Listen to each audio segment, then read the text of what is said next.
ओ, आमच्या सुलक्षणाताई ना एक नंबरी सोनं आहे. असले बाई तुम्हाला कुठे सापडायची पण नाही. माझा नवरा यांच्याचकडे कामाला होत, फॅक्टरीमध्ये जीव गेला त्याचा.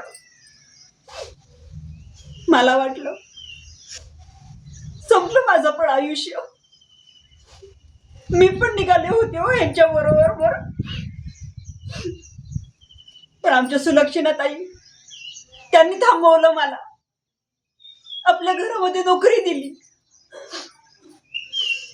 त्यांना ना मी जितकं ओळखते ना तितकं त्यांच्या घरातले पण ओळखत नाहीत त्यांना.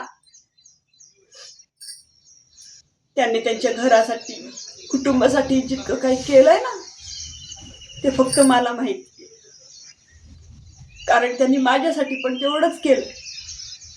उद्या जर त्या मला बोलल्या ना की मला तुझं काहीच काढून दे म्हणून, तर मी फक्त त्यांना एकच प्रश्न विचारेन, हे काळीज तुमच्या हातात देऊ की तुमच्या पायाशी अर्पण करू?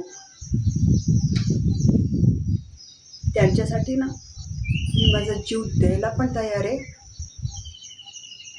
आणि घ्यायला पण तयार आहे.